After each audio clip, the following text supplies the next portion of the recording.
Well, hey there, and welcome to Unmistakably You. I'm Amy. I'm a wedding planner and educator here in London.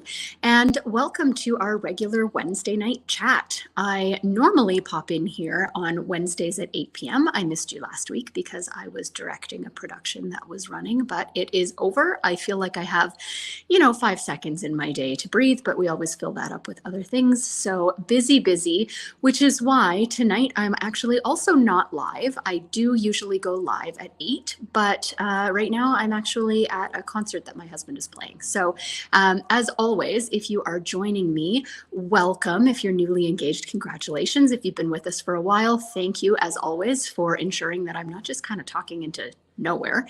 And if you're, as always, coming up with any questions or if you have any comments, I would love to hear them. If you're joining us on Facebook, post them in the comments. If you're hitting us up on YouTube, of course, post a comment as well. Or you can always feel free to send me a private message or an email. My email is amy@unmistakably.you.com. Always happy to hear how your wedding planning is going. And if there's anything at all that you need help with, we are here. Today, I would like to chat about the role of an MC. For the next month, we are going to tackle kind of the role of civilians, if you will, in your wedding. We've gone through in the past, and if you go back in our archives, you'll be able to see lots of interviews with other vendor colleagues of ours. We've talked about all kinds of things involving flowers and decor and officiants. And so we have lots of archives of information about roles of vendors, but we haven't ever really talked about the role of the friends and family that are going to play a big part on your special day. So today we'd like to chat about the role of an MC. And that can vary dramatically depending, of course, on the complexion of your actual wedding. And that's one of the things we like about weddings is that every wedding is different and you are going to, of course, take a different approach than anyone else. But if you do choose to have an MC, this is definitely something that I would put some time and some preparation into beforehand instead of just kind of saying, hey there, my funny friend who likes to drink and have a good time. Do you want to MC my wedding? And then not giving them any prep or any information behind the scenes. It's kind of a recipe for disaster, if you ask me. And trust me, I've seen some disasters.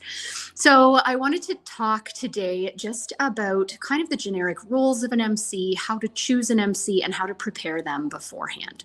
So to hop right in, the role of an MC, of course, varies. If you are having a wedding planner or a coordinator, it's going to look a little bit different for the MC, just in terms of who's in charge.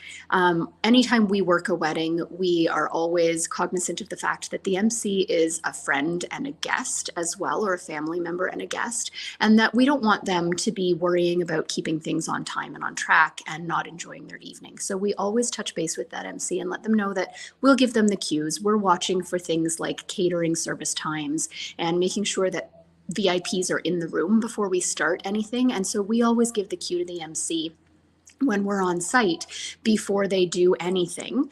Now, if there is no coordinator or no planner, your MC will have to take on a larger role in terms of cueing the events of the evening. And oftentimes that'll happen in conjunction with the photographer or videographer team, as well as the DJ or the band leader, because they are also heavily involved in orchestrating the timing of the events of the reception. So we want to make sure that we're always communicating with them, especially if there is no planner on site. The role of an MC in a traditional wedding is kind of like crowd control, managing what comes next, and also some flow of the reception. So generally speaking, if you're doing a pretty traditional event where you've had a cocktail hour and perhaps you're moving into a different space for reception, the MC might need to cue that. They might need to indicate to guests that it's time to move over. Then sometimes there's a wedding party introduction. If you're doing a traditional entrance into your hall, the MC will oftentimes manage that. There are usually some housekeeping announcements that need to be made on behalf of the venue or on behalf of you in terms of the way that you are actually running your reception. Then there are usually some post-dinner things that need to happen, or during dinner, depending on when you've scheduled your speeches. Typically, your MC will cue the speeches, introduce the people coming up to speak, and then the same thing for the first dances if you're doing traditional, first dance and then any kind of parent dances. Now, of course, that can vary widely based on your itinerary, but those are the kinds of things that MCs typically end up doing. And there are a lot of behind the scenes moving pieces that need to play into that. So if there is no coordinator, you'll need to be really clear with your MC about when to cue things like that. So you'll want to make sure that speeches don't get started when half of your guests are outside smoking or in the washroom. You'll want to make sure that your MC has eyes on your parents and your wedding party. You don't want to start a speech if the wedding party is not all seated at the head table or if dad's in the bathroom. You also want to make sure that you communicate with the caterers in terms of serving and clearing courses and when it works for them for you to cue speeches. So again, when we're on site, those are the kinds of things that we're managing behind the scenes. But if there is no planner, you'll need to make sure that you are clear with your MC about the timing of each of those events and who needs to be where and when. Now, if you're having a non-traditional wedding, if you're doing a cocktail style or something that's a little bit out of the ordinary, those parts obviously will vary. And in some cases, you may not even need an MC. If you're having a very small, intimate wedding, if you're not doing any speeches beyond perhaps just the couple's thank you to their guests, if everything's happening in one space, if there's no formal dance, you may not need an MC, but your guests will still need some direction. So whether that direction comes from perhaps your MC, or sorry, your DJ rather, who might be moving guests from one space to another, or perhaps just the two of you are giving a speech and then you give the remaining instructions to your guests at the end of your speech in terms of what comes next. Sometimes you don't need an MC, but in a lot of cases, in fact, I would say in all cases, you do need someone or some way to direct your guests as to what comes next, or else you'll often find that they are confused, and confused guests aren't happy guests. The second thing I wanted to touch base about is who to choose for your MC. First and foremost, you'll want to choose someone who's detail-oriented and who's organized because they're in charge of the flow of your reception. And if they are not paying attention or if they don't understand the reasons that you've asked them to do what they're doing, you run the risk of things derailing pretty quickly. You'll want to choose someone who's comfortable speaking.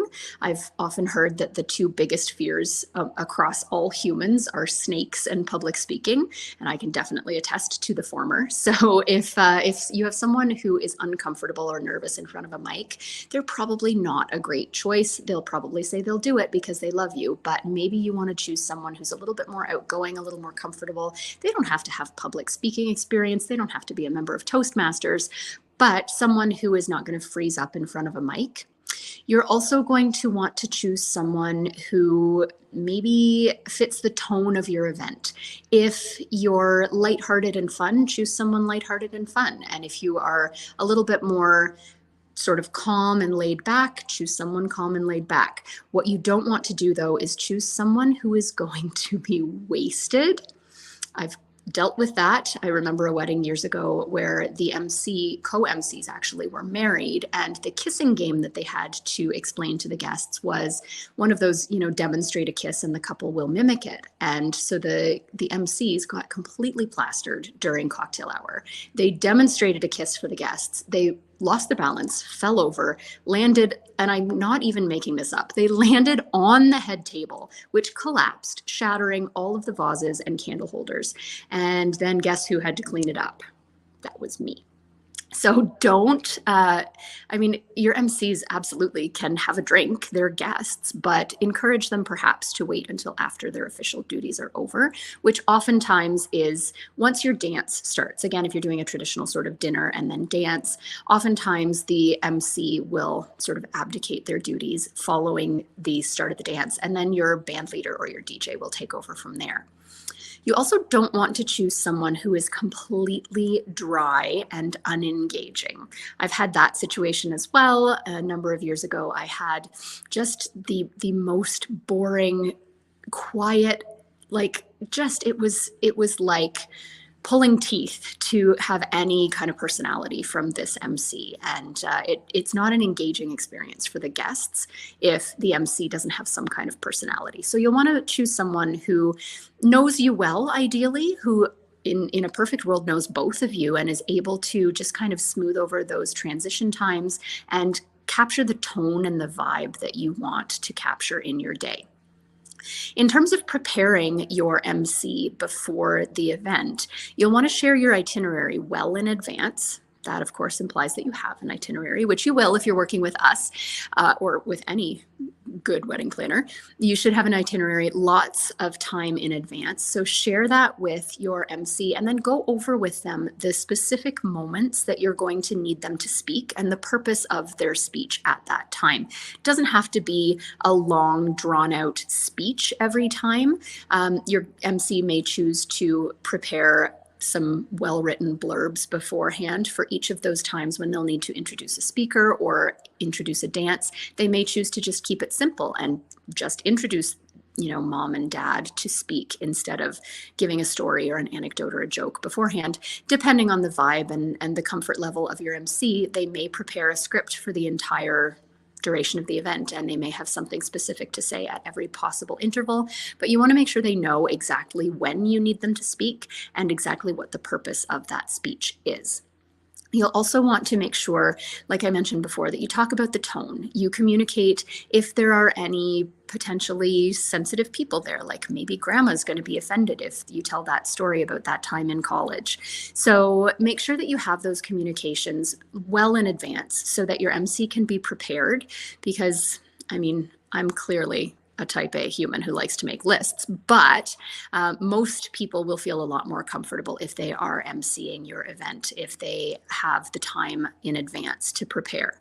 And of course, if you have a planner or a coordinator, that's that extra insurance that you need to make sure that your MC has the ability to kick back and enjoy the reception, but still be assured that they're not going to miss a cue.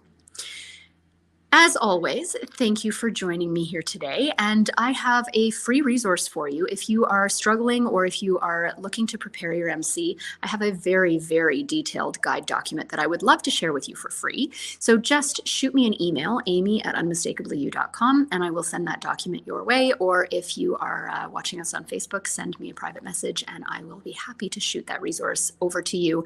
It's very thorough and comprehensive and gives your MC and you everything that you need to know in order for them to have a successful reception and for you to have a successful reception. Next week, join us as we continue our The Role of series. Next week, we're going to be talking about the role of your wedding party. So that covers everything from maid or man of honor to best man or best lady, as well as attendance on both sides. So I will see you next Wednesday, 8 p.m. Thanks for joining me. As always, have a great week and happy planning.